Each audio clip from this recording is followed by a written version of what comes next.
Alright, everybody, what is up? It is your boy PK MMA Picks, and I am back to break down another video for you guys this week. We're going to do something a little bit different. I ran a poll on my Instagram asking if you guys would rather UFC breakdowns and predictions first or something different, and I'm really excited for this video. I'm going to go over my sports investing golden rules, which will encompass really keys to long-term success that I've realized. I first got into sports investing or sports gambling a little over 2 years ago at this point. When I first started, my buddies were just saying what to bet. I would hop over to FanDuel or DraftKings if I was with them, and I would throw 20, 30 bucks on a team.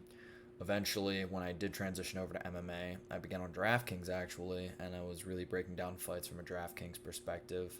And I was going for those long shot parlays. I was trying to turn $10 into $100, something like that, on a week-to-week basis. As time progressed, I eventually opened my PK MMA Instagram page, as a lot of you know me as now.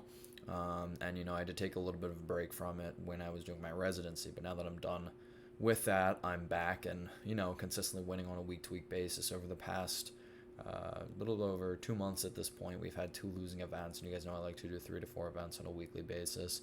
But, as college football, NFL, and other sports are starting to come back on, I think a lot of these rules apply to more so than just MMA. And I think a lot of people need these rules a lot more than they realize. As I think some people are really irresponsible with their money. And, I understand not everybody wants to do this with the goal of going out and, profiting, of eventually, quitting their day jobs to do sports betting. And some people just want to go casually place some money on a team or a fighter that they enjoy watching. And, for them, that's fine. But I think for anybody, there's a lot of solid tips here that hopefully can prevent you from making some mistakes that I've made in the past. I've made all of these mistakes. That's where they all come from, or I've seen my friends make them. And, hopefully get you to build up that bankroll long term. We're going to talk about all these different terms and what they mean. So, stay tuned for this video. I'm really excited to do it with you guys. And at the end of it, we are going to go over my favorite bets for the week as well. A couple that I have already placed that I'm just going to give out to you guys for free, as well as a NFL Week 1 max bet. So the incentive, please, if you have not yet, like and subscribe to the YouTube channel. It really goes a long way. If you guys have any questions, please feel free to comment, and I'll try to answer them as best as I can on the channel. But again, a like goes a long way. I'm going to give out some free plays at the end of this video for you guys. So we're going to keep it relatively short, and hopefully you guys enjoy it. Let me know what you guys think. And if you have any other ideas for videos like this, I do really enjoy doing them outside of just those normal UFC prediction videos. So without further ado, we're going to get into my golden rules. We're up to 15 now. I added a couple after this weekend, actually. But the number one rule, patience is key. So this game, you see guys who have been in the sports betting world for, 20, 30 years. And then you have guys that come in overnight and they're like, oh, well, my buddy won a couple $1,000s off of a couple parlays this past weekend. I want to do this because it's going to be my get-rich-quick scheme. And I think that's one of the biggest misconceptions. Short term, you can be incredibly lucrative. But long term, if you're doing this day in and day out or on a week-to-week basis, you're going to notice it is extremely difficult to be profitable long term. This is not for everybody. And I think a lot of people realize that when they take their first big losing night. You win all this money and then you go and try and put it in. You end up losing double the amount of money your very next event or something that you try to do. So you have to be patient. You have to stick to your bankroll. Your bankroll is essentially the amount of money that you have set aside for sports investing or sports betting that you are comfortable with losing 100% of and still being financially responsible and okay. You never want to overestimate your bankroll to more money that you don't have. You see my cat here. And you want to stay patient. So that's why we incorporate units. So when we're talking about units, that's going to lead us to our number 2 rule. A unit, as a lot of you guys see and people refer to as, is 1% of my bankroll. Now, I see guys online being like 3,000 unit play and stuff like this. It's very important to know what they define as a unit. Some guys define a unit as like 0.1% of their bankroll. Some guys define a unit as like 10% of their bankroll. And then they're talking about how they doubled their bankroll in one night. I made 19 units on PFL and LFA this past week. I would have made 300% bankroll increase if that was me. I think 1 unit being 1% of your bankroll is the easiest way to do it. What I found over time, and I have tried larger unit sizes, and I've also tried smaller unit sizes. The issue with the larger unit sizes, if you're investing like 2.5% of your bankroll and up, is if you have one bad day where you lose, UFC this weekend, for example, you're losing a good amount of units. That is a high percentage of your bankroll, especially if you have the strategy that I have, which we'll talk about in a little bit here. So, one unit, 1% of your bankroll. So what that means, let's say that your bankroll is $10,000, right? It might be $1,000, it might be $100, it might be $10. It does not matter what your guys' bankroll is, right? A unit is 1%. It helps to standardize from me to you. It doesn't matter what my unit size is. It doesn't matter what your guys' unit size is. If I just say a unit, that allows you to calculate 1% of your total bankroll and go forward to make that bet depending on how many units I said. And I'll break into, when to increase your bankroll and decrease your bankroll, things like that. But one unit is 1% of your bankroll. I think a lot of times newer gamblers, what you're seeing is they just throw an arbitrary amount of money down without really thinking about how much it means to them. If you have your bankroll, if you go in and you make this huge bet unknowingly and then you lose it and then you're down like 50% of your bankroll or something like that, like something crazy. Units are really important to keep us grounded and to keep us regimented, because honestly, if you are trying to be in this long term and you're losing 100 units, you're losing the entirety of your bankroll, the harsh truth is you're probably just not very good at this, and you either need to find somebody that is, who you can pay to tailor their picks. That's very, very few people in the industry. I try to give out my content for free to you guys. Or you just need to give up as a whole, maybe stick to casually gambling, something like that. I think the best way is to be accountable and to keep track of everything as you're going across, which is one of my rules later that we will get into. So let's talk about building up your bankroll. Your bankroll, let's say, is $10,000, right? So your unit size is going to be 1% of that. 1% of $10,000 is $100, all right? So my one unit bets are $100. I use the bet to win strategy, which means if I'm betting one unit, if the odds are minus 200, I will bet 2 units to win that one unit. Minus 200 means, right, it's a 2-to-1 favorite. You have to bet twice as much to win that unit. So I would bet 2 units to win 1 unit. I like the bet to win strategy. For me, it's just a little bit easier to track. You can do a unit strategy where, say, hey, I bet 1 unit on that minus 200 guy. That's my 1 unit bet. Okay, then you win 0.5 units. You can do either strategy. I don't have a strong opinion either way. For me, I've just found the bet to win strategy works a little bit better. Because I have my cardinal rules of how big of plays I will go into. And I use the bet to win strategies in those plays. I don't use units plays total. So when we're building up our bankroll, anything less than $10,000, right? If you were starting with less than $10,000, and I feel like most people are when they're getting into this, either because they don't want to invest that much money because they don't know if they're going to be good at it or not, or $10,000 is just a lot to some people, right? It's very, very slow. We said patience is key. If you try to rush these initial phases, you will lose all of your money over and over and over again. And the reason I know this is because when I first started, I would be trying to bet my entire bankroll in one night to try and do like a double or nothing strategy. Guys, that does not work long term. It really doesn't. Sports betting is obviously implied probabilities. A big part of it is luck. The edge that we have over normal gambling is, you can do your research, feel like you have an edge, and then go out and make that bet, right? If you were trying to bet all of your bankroll in one night and something does end up going terribly wrong, you're then left with nothing. So if your bankroll is everything you were comfortable with losing, you have nothing left to play with. So it's game over. You could have a play that you absolutely love the next week. If you're out, it's over. So you got to work, go do some other hobby, profession, job, anything along those lines to rebuild the starting bankroll, and then you just go for it again. So do not get overzealous. If your starting bankroll is $1,000, your starting unit size is $10, okay? So a lot of people are going to be like, wow, that's like painfully tough. When you are new or when you're trying to get up out of these original humps, it takes time. You have to be patient. You cannot expect to get rich overnight or you will lose all your money. That is like one of the cardinal rules that I've realized over and over and over again.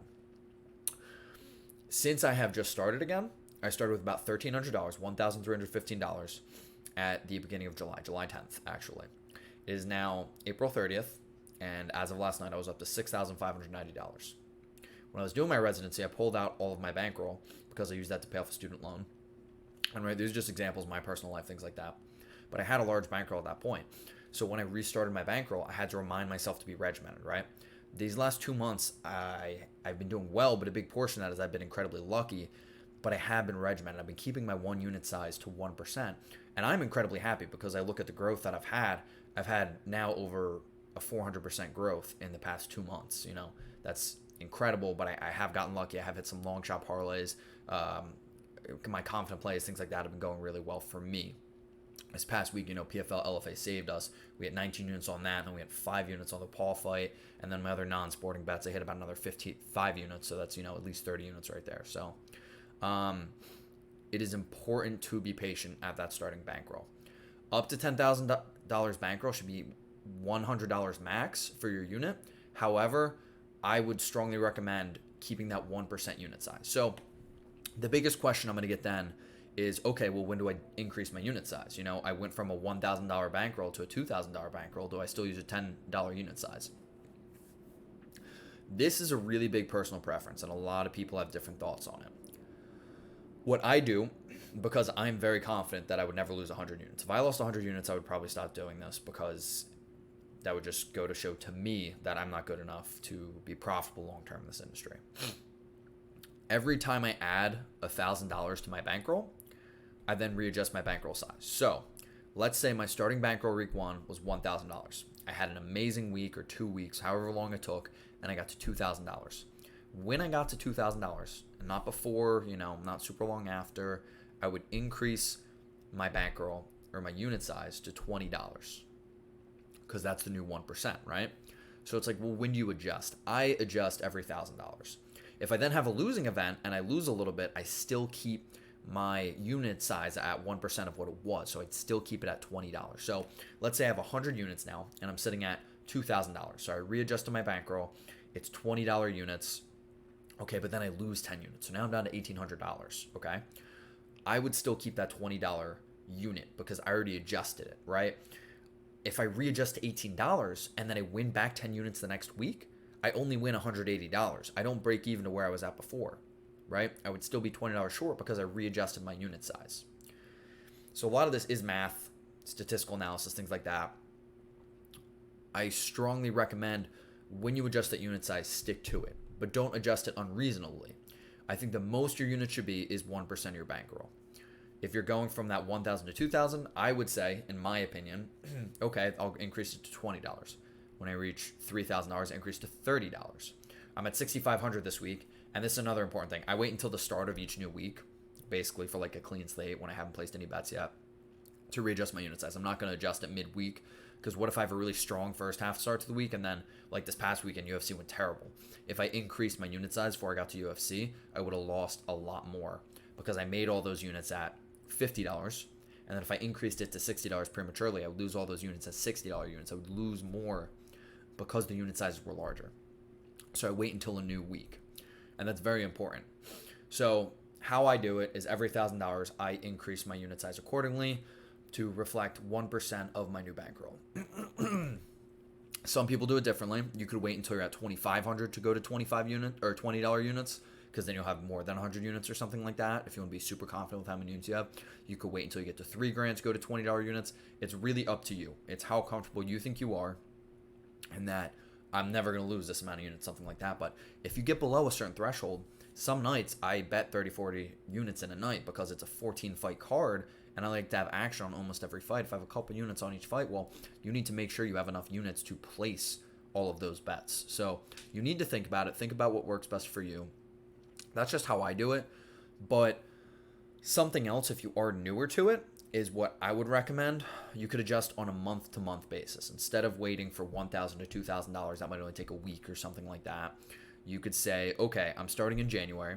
I will adjust my unit size accordingly when it's February, no matter what that number is. So my starting bankroll is $10,000. I have $100 units in January, and say to February, I get to $12,000. That's my new bankroll. Okay, now I do $120 units. Or if it went down to $8,000, okay, now I do $80 units. You can adjust on a month-to-month basis, a week-to-week basis, whenever you go up a certain amount of money, something like that. But you need to have that strategy of when you're going to adjust your units and stick to it. A lot of people that have been in this game for a while will say, don't even touch your unit size for 6 months to a year. And that is the safer way to go about it. I am a little bit riskier in my sports betting strategy because I am confident in my results and my picks. If you are less confident, okay, keep the same size for half a year. Like we said, this is patience. This is a long game, guys. This is going to take years and years and years to master and build that money up, unless you start with a very, very high principle. So those are kind of our core principles on our unit sizes and our bankroll and how to build up our bankroll and adjust accordingly from event to event or however long you want to adjust it. Now, getting into some hallmark points of specifically MMA, but this does apply to a lot of sports as well, things that I've noticed over time. So number 4 is we do not chase losses.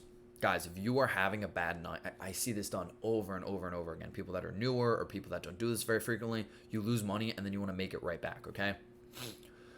You made those bets earlier in the day or earlier in the week because you felt confident about them. If you then lose a bunch of bets and you make a last minute decision to bet something to try and win it all back or whatever you want to do, try and win some of that money back, you don't have the research that you put into those other picks. You're acting rashly, right? Because inevitably you're going to be angry or upset, you lost money, things like that. And the majority of the time it really just does not work out. So you do not want to chase your loss. If you're losing, just accept the losses, You're not always going to be winning. That's the thing. In MMA, it's tough because sometimes you have to wait a week before your next event. But people that do this on a day-to-day basis, just wait, reset in your next event, reset in your next day. If you're not on a hot streak, another thing you can do is decrease the volume of plays that you're doing. I like to do higher volume plays because if all of them cash, I really, really profit well. And, a lot of times only like half of them cash, I'll still make a little bit of profit. But it's very hard for me to lose money, in my opinion, because I'm never getting like reverse sweep or anything like that. I just don't see it happening. So I like to do a higher volume of plays. If I have a hot take on a play, I will go heavier on it, higher exposure. But otherwise, I like to do just small 1 unit, half unit plays on things that maybe I'm less confident on, but I still like something like that. We'll get into that in a couple minutes here. So if you're not in a hot streak, take your time. Don't chase your losses. Just relax, chill out. Even if you have to take a week off, right? Get in the right mindset. Research your picks. Don't just bet something because somebody told you to. And we'll get into that because that is a rule as well. Avoid overexposure. And this goes into something that we talked about earlier. I had a friend the other night say how confident that they were in a pick and bet a couple $1,000 on this, man. It's an absolute lock, things like that. Guys, you hear the words locks and guaranteed bet. There is no such thing as a lock or a guaranteed bet, which as you guys can see our very next point we're getting to. Your max bet, in my opinion, should be no more than bet to win 10% of your bankroll. So sometimes you will see more than 10 units placed on some of my picks if I'm extremely, extremely confident because I'm betting to win. Remember, bet to win. If you have a minus 200 favorite, you're betting that 200, you're laying the chalk to win that 1 unit, right? The max I would ever bet is bet to win 10 units. And guys, I would have to have no doubt in my mind that a play is going to cash to bet to win 10 units. That happens. I've had 2 max bets, maybe even 1 max bet since I came back over the past 2 months. My very, very, very, very confident bets are bet to win 5 units. So that's very in between. How I break it down, and this includes parlays as well. Big thing in UFC is people parlay all these people up, things like that. If you have one individual fighter or one individual leg in that parlay, that one individual leg should not be more than 10% between all of your exposure on them. So say this weekend I have a fighter and I have them on 2 separate parlays and I'm incredibly confident in them. I would not bet to win more than 10% between those 2 parlays. So I do 5% at most on each parlay. Because otherwise then you get overexposure. If you have one guy on all of your parlays in one night and then they don't hit, none of your parlays cash. And you could lose 10, 20. I've seen guys lose half their bankroll on one guy because they're so confident in him. Especially in mixed martial arts, nothing is guaranteed, right? So avoid overexposure. If you follow this rule, the most you're going to lose is 10% of your bankroll, which is a lot, but you're never going to just lose your entire bankroll in a single night doing this strategy. I would never, ever, ever recommend betting more than this because your bankroll could just disappear in a matter of hours if you do that. And some people spend months, years, however long building it up. Stuff happens. This past weekend, Mahmoud Muradov, minus 700 favorite, 750 favorite when he closed, right? He lost. He got destroyed. You can have your own thoughts about the fight and things like that, but he got submitted in the second round, and I was very, very heavy on him. That was a max bet across all my parlays with him. but that was only a 10% loss after he lost, right? And I was able to bounce back from that actually because I called 3 fights correct after that. So you minimize your losses this way. 10% win is huge. Winning 10% on one bet, you don't need to win more than that because you shouldn't be rushing to just double your bankroll overnight, right? It takes time. And the higher your bankroll gets, the faster it's going to grow as well. So how I break it down farther is small props and parlays, things that you're not very confident in. Props should never be more than a unit. I see guys like 5 units, 10 units on props, things like that. Props are more so fun bets or potential ways that you see the fights going. I try to always get plus money on my props, and this is including round betting as well. A lot of people, when they're doing mixed martial arts, like to bet, oh, it's going to go over or under a certain amount of rounds. I think these are incredibly unpredictable. I think betting money lines is much, much safer and consistent option. And stuff that I've noticed long term is I hit props at the lowest clip between my money lines, my parlays, and things like that. So I have really tried to limit myself to max of 1 unit on a prop. So no more than 1% of your bankroll. A small play that I'm relatively confident in, I'm going to bet to win 2.5 units. These are going to be the majority of my plays that I think hit at a decently high rate. And these are probably my most confident money line or small parlay plays. I'm relatively confident in these. My really confident plays are going to then go bet to win 5 unit. You know, before we said 10 units was our max. Most of my really confident ones are going to fall in that 5 unit range. This past weekend, I had Brian Battle, who was about a minus 160, minus 170 favorite. I hit him for 5 units. Originally, I had him money line. Then I tossed on another 2.5 units for Petrosky and him in a parlay. So that was a really confident play of mine, and that's a 5 unit play. So that's how much you should be betting depending on the type of play that you're doing, guys. So many people overexpose themselves and they have way too much percentage of their bankroll tied up in one guy or one team, depending on what sport you're doing. And it's just really not good because if they don't end up winning, the losses are much more catastrophic than the winnings would have been otherwise. Number 6, there's no such thing as guaranteed bet. This one hurts to put in because I've had a lot of bad experiences where I hear lock, all these other things, and I've been guilty of these, right? The biggest memory in my mind was Curtis Blades versus Lewis. For my UFC fans out there, you guys know Blades was a minus 300 to minus 400 favorite, depending where you're shopping around. Beautiful wrestler, great cardio going up against Lewis, whose only chance to victory was going to be that knockout bet. Everybody, when he was fighting, was on Curtis Blades that week, you know, and I had him tied up in like 25% of my bankroll, probably more than that, honestly. And what happens? He ends up getting knocked out very shortly.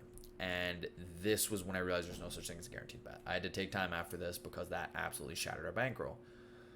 You cannot say, especially with mixed martial arts, there's always the chances for things to happen, you know, fluke knockouts, submissions, things along those lines. You got to be wary of them, that people are always going to have a path to victory. And in mixed martial arts, it's a fist fight, guys. Anything can happen. It doesn't matter how much better somebody is than somebody else. You can always get caught with a knockout or submission, things like that. So use the words lock and things like that very lightly. A lot of these big brand name cappers are like lock of the century, lock of the year, things like that, guys. Those are flashy terms to get you attracted, to get you to go to their services, things like that. Very, very, very few times I would ever use those words. Now, where I'm at, because you're going to notice long term, you're going to lose some of those bets, and it's going to hurt you much worse than it would profit you otherwise. So, no such thing as a guaranteed bet.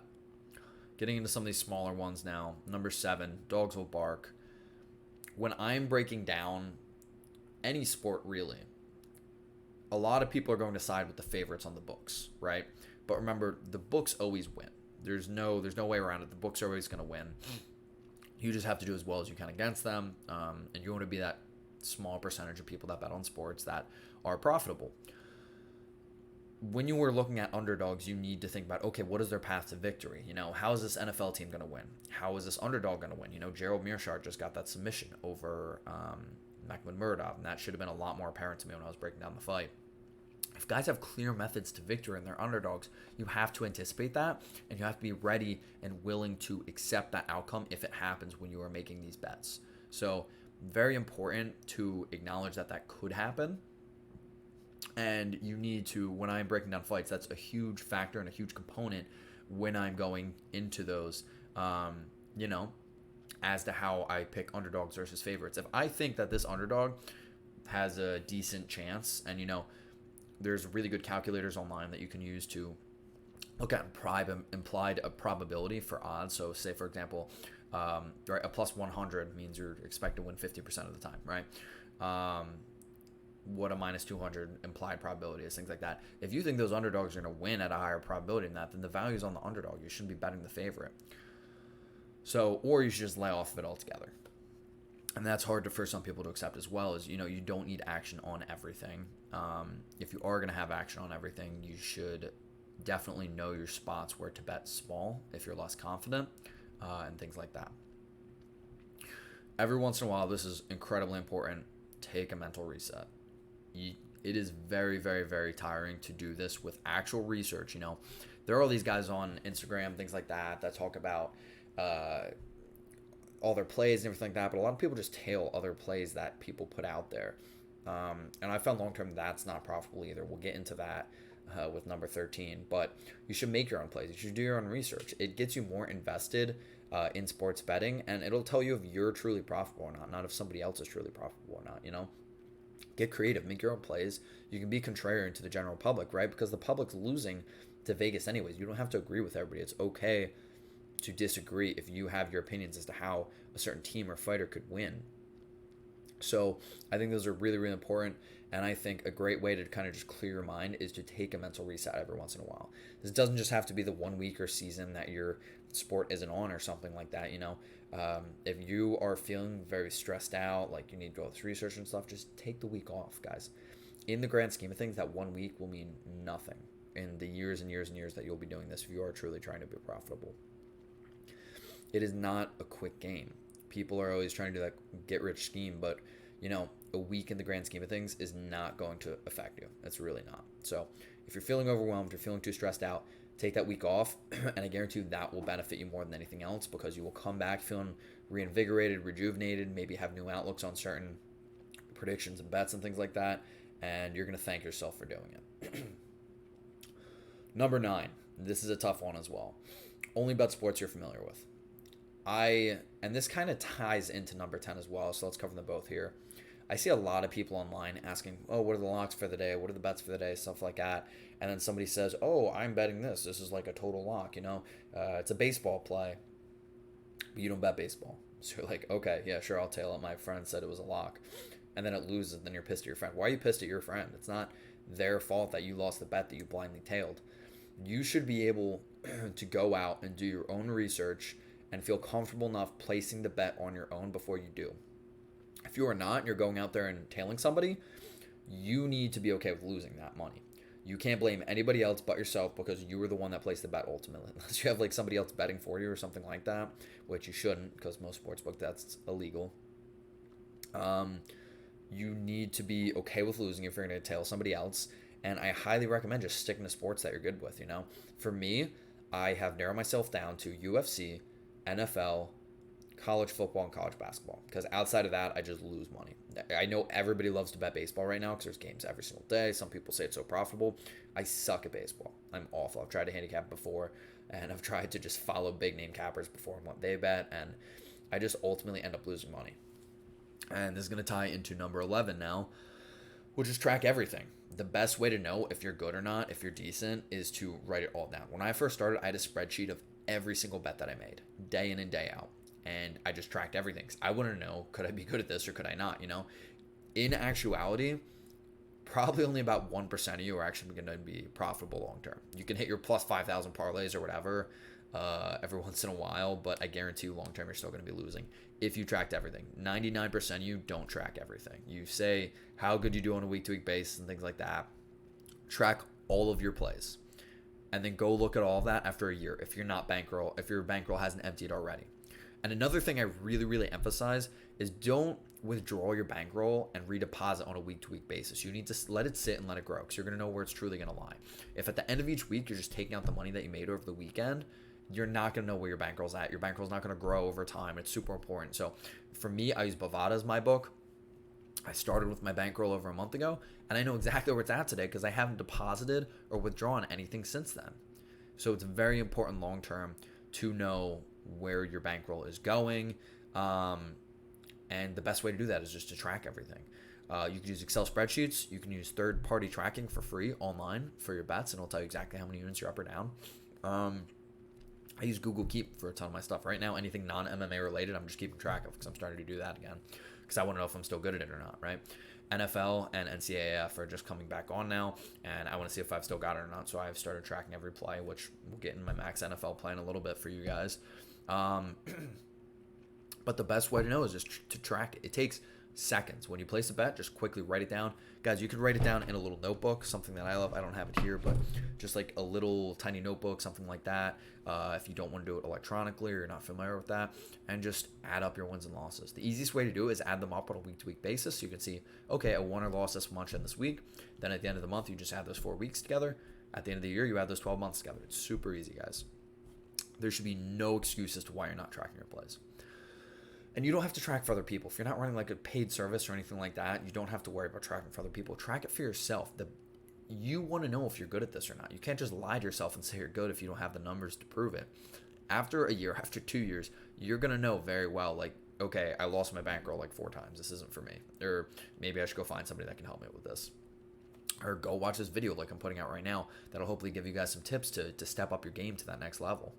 All of these were very, very harsh realities and things that I had to learn when I was first starting, and I made a ton of mistakes before I got good at what I was doing. And one of those really big ones was when I first started, guys. I was betting on like table tennis games, soccer, all these sports I knew nothing about. I never watched. I only got into NFL and college sports over the past like year or two, really heavily only the past year. And now that I am, yeah, it's been profitable. But before then, like, if you don't even know the rules to a sport, what business do you have going out there and betting it? Do not tail your friend or anything like that unless your friend is tracking 100% of their plays and they can say that they're long-term profitable. But 99% of these guys are not tracking themselves. And I guarantee you guys, if you want to be elite, if you want to separate yourselves from everybody else, if you want to know you're good at this or not, start tracking everything. Just start today. And then check again in a month, check again in 2 months, check in 6 months, and you will know how you're doing. And that's very, very important when it comes to realizing if you're good at this or not, if you should be doing this casually, if you're really trying to kind of take that next step up. And I really recommend just not blindly tailing people. I give you guys all these pick predictions, my bets, but before you go and place them, go do your own research. So all really important. The next one is specifically to MMA, and that is not to bet on fighters with unproven cardio or new or unproven prospects. This is a very specific one because I've had very specific instances where this has bit me in the ass. A lot of guys come to the new UFC, look super flashy, they look great on the regional scene, then they take that step up in competition, and A, they're either not there yet, or B, they get extended outside of 1 round, which they've never had to do before, against a UFC vet who's done it many times, and they get absolutely whooped. So when it comes to MMA, when it comes to UFC, guys, if you have that you need to ask yourself, does this fighter have the ability to go 15-minute rounds or 25-minute rounds even in championship fights? Because some people that enter championship fights don't have that cardio. Do they have the cardio to go that long? And if they don't, if you're like, no, they're round 1 knockout or bust, well, you better go out and bet them round 1 knockout and not by decision, not heavily invest in them. Because if you're heavily investing in these guys and if it gets carried to late water and you don't know how they're going to do because you've never seen before, I really recommend just laying off. Really specific one there, but it has now saved me quite a few times over the past couple of months. Number 13. This one is huge. And you guys are going to hate hearing this from me. Brand name handicappers are not shit. Paid services, the ones out there with 50, 60,000 followers. Guys, I know people in the industry. I know some of these cappers. I will not put any names out here, but you guys know who I'm talking about. Some of these really big guys that have like millions of followers and things like that, guys. They're scams. It is all a scam. They pay for their followers. They make a flashy Instagram account or flashy social media, flashy website, and then they get people to follow them, and then they start telling their picks, and guess what? Those people lose all of their money. And here's the thing. Here's what you don't see. These people on their profiles, they will delete any negative comments that are put on their page, so everything looks good. And then they're only posting their winning days. So all you guys are seeing when you go and visit their page is all of their winning days that they have, right? Oh, these people never even lose, right? They advertise winning at like a 90% clip or something like that. Guys, that's impossible. Those numbers do not exist. Nobody wins at that high of a clip. and then they scam you into buying their service, and then you lose all your money, and then you're pissed, right? But you already paid your money. So what do? It's like, well, you're not going to sign up with them again, or maybe you are because you want to give them a second chance because they tell you, oh, we're having such an off month, join back up again for 50% off, something like that. You guys are still getting your money. And then eventually what you're going to realize is that they are losing long term, right? And all you see on their page is all this positive stuff. So how are they losing so much, guys? Because it's a scam. That's really the biggest thing ever. The only time I would recommend going to a paid capper is if they were 100% transparent. When I lose, I post my losses, right? I own up to my losses. UFC sucked this weekend. Still won in the week, but you need guys that are going to post not only their wins, but also their losses, and guys that are going to be accountable. I really do not think there are many instances in which you should pay for handicappers. If you are paying for a handicapper, you need to see their long-term results. They need to have some sort of guarantee. If they lose their money, you're going to get if you lose your money, you're going to get something back. What you invested or something like that. Or a trial run with these people. See how it goes. But ask these people. Are you third-party tracked? Do you have all your plays somewhere? Can I see how you've done over the past year? You have all these pages on Instagram hopping up that have been active for like a month, saying that they're dropping their premium service. They've been in the business for 15 years, guys. They're all scams. The ones that people have telegrams for and paid services, these ones that you hear all about, oh, these guys are out in Vegas, they're driving Ferraris and stuff, guys, it is all fake, I promise you. Some of these guys are very rich now. You know how they got rich? It is from you guys. They didn't get rich from bets and picks and stuff like that. They made flashy Instagrams, promoted a flashy lifestyle, and then they have followers that are going out paying, $100, $200, $300 for picks on a weekly basis, something like that. They're making all their money from you guys. It doesn't matter if their picks are right or wrong, because if they lose you, so what? Somebody else goes in, is a fool, and loses all their money with them regardless, I've talked about this one a while, but it's very important. I've seen some of my best friends lose a ton of money with paid handicappers, and they keep sticking with them because they think it's just going to get better because they get all these promises and stuff. And I've been there too. I have paid for handicapping services because I thought it was like, this is an easy button to get rich quick. Guys, if it was an easy button to get rich quick, everybody would do it, and everybody would be rich in the sports betting industry, right? You just all follow the best one out there. Like, it's not... A lot of the guys that are the best are really low-key. They have a couple thousand followers, a very devout client base who've been with them for a while. But I guarantee you, if you're hopping on somebody's page and they're talking about winning at 80, 90% winning rates, all you see are all these wins on their pages and they're not third-party track guys, it's a scam. It's not worth your money. So really advise against. I try to be incredibly truthful with you guys whenever I'm winning or losing. I think it's very important to be transparent in this business. I know a lot of people on my Instagram that promote themselves as handicappers, that I even follow some of them, that are a little shady.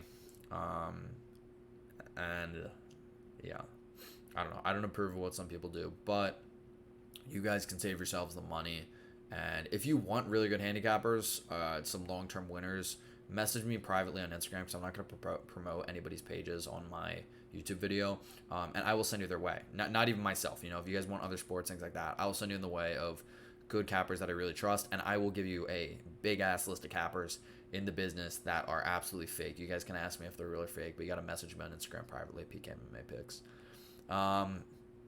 These last two, let's wrap it up. We're going to say them at the same time. So do not get fancy with crazy long parlays, and do not parlay props. These both came directly as a result from this past weekend. I see time in and time out that guys are going for these long shot, 10-1 parlay, stuff like that. They're talking about like, oh, I hit it like last week. I'm clearly making a ton of money. These guys aren't the guys that are tracking themselves on a year-to-year basis because they're not hitting them on a weekly rate. Guys, if you're going to do these long shot parlays and things like that, bet very, very small. We're talking like 0.25 units or something like that, because the majority of the time you're going to be losing them. I can promise you that. Don't parlay props. Don't get fancy with it. This weekend, don't say, oh, this fighter's going to win by knockout because it's like a minus 600 favorite, and then this guy's going to win as well, so I'm just going to parlay them together. One got money line, the other guy wins by knockout. If they both win, but guess what? The one didn't win by knockout, you lose your bet. That parlay is null and void. You guys know how parlay works, right? Don't parlay props. Long term, it is not profitable. We talked about earlier. A prop should be like 1% of your bankroll max. Don't get fancy with it. And honestly, the harsh reality of betting in general that a lot of my followers are not going to want to hear, parlays are not profitable long term. Straight bets are going to make your money. straight money line bets. If you're MMA, that means just picking a fighter to win outright. I know a ton of you guys hate doing that because it's really tough to predict certain fights. If you think you have an edge, go and bet on them straight up. NFL, betting on teams straight up. Spread betting, things like that. Those are important. Totals can be profitable in MMA, like over 2.5, under 2.5. But I really strongly recommend against parlaying them together, as I see a lot of people doing on a week-to-week basis, because it can get really dicey. And, MMA, things really happen. The most consistent way, if you guys just want to know the best type of bets to make week in and week out, is just money line bets. And sometimes that's chalk, if it's a minus 200 favorite and you're confident on them, lay 2 units to win 1. Don't get confident. Don't try and say they're going to win by a certain way. Don't try and parlay them with somebody else that you're super confident in, because if that one guy loses, the whole bet loses, If I have 2 minus 200 favorites, say, okay, I get them right around even money when I parlay them together, great. If I lose, okay, now I lose 2 units, right? If I were to instead just bet both of them at minus 200, put 2 units on them each, if one wins, one loses, right? I only lost a unit because I bet 2 units on each. That's 4 units total. One of them hits, okay, I get 2 units back, and then I win a unit. So I basically get 3 units, right? I only lost a unit. I lost less than if I just parlayed the guys together and if I lost both units. And then guess what? If I win both of the bets individually, I win 2 units, right? So I win just as much as I would have with that even money parlay. So a lot of things to consider. Hopefully some of these tips are eye-opening or at least a little bit useful for you guys. I think a lot of them are really, really important, and I hope some of you kind of like sit back and think about if you do these or not, because a lot of times it's just a harsh pill to swallow. It's like, wow, I make this mistake and I don't even notice it all the time. So if you guys are doing any of these and you never noticed it, please comment below so other people can see. I'm telling all of you right here, I was accountable to all of these at one point or another, and I'm a better sports handicapper today because I now follow this rule. All of my bets have to meet this criteria. They can't fall in any of these rules, otherwise I just don't bet them anymore. So make your own list of rules to avoid. But if you guys were guilty of any of these, let me know in the comments below. We can talk about them, things like that. If you guys have any questions, anything like that, hit me up on my Instagram, PKMMAPicks. But before we go, I'm going to give you guys some free bets for the week. So thank you guys to those of you who are here so far this week. Let's start with UFC. UFC, I am actually starting a new show this week with my guy, Here We Go MMA, on Instagram. It's going to be called, I'll drop that later tonight. You guys will see what it's going to be called. But that's going to be a weekly show where we're going to go over our best bets, and I will actually give you guys all my MMA bets. But we have Tuesday Night Contender Series coming back tomorrow night, so I want to give you guys some free bets for that. I really like Azamat Murzakanov, and I have him in 2 parlays here. So my first one, the more confident, kind of straightforward parlay, is Murzakanov and Jack Shore. I really like Jack Shore this weekend. He's going up against Ludovic Shaolin, who is a Ultimate Fighter guy. I think he's good, but his best path to victory is his wrestling. I don't think his striking is all that. I don't think his cardio is the greatest either. He's very hittable. And Jack Shore, what he does exceptionally is wrestle, grapple, really great top game, really good submissions, and I think his striking is better, honestly. So I think he's better in every aspect. Azamat Murzakanov, he's the biggest fighter on the biggest favorite in terms of fighters on that Dana White Contender Series card. However, I see a lot of those fights going either way, and I can see a lot of underdogs happening. I do not see the underdog winning this fight. Azamat is very bouncy, really good kickboxing style, really great left hook. Faced some decent competition so far. He's 9-0 going up against a 14-6 prospect. So I really do see him getting it done here in pretty dominant fashion, and I'm looking forward to this fight.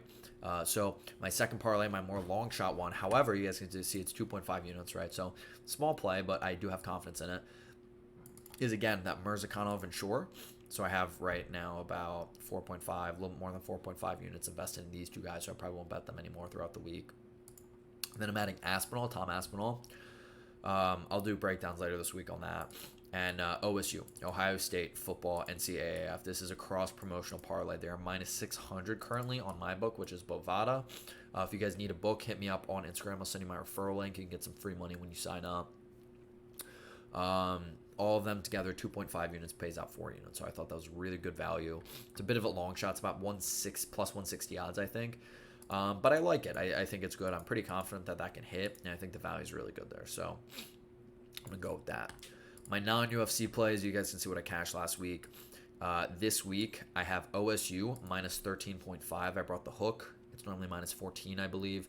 Some books you might still be able to get minus 13.5. You shop around. I got it at minus 125, so I bet 2.5 units to win 2 units. I really think Ohio State not only wins, they're going to get it done in dominant fashion this week. They're going up against Minnesota.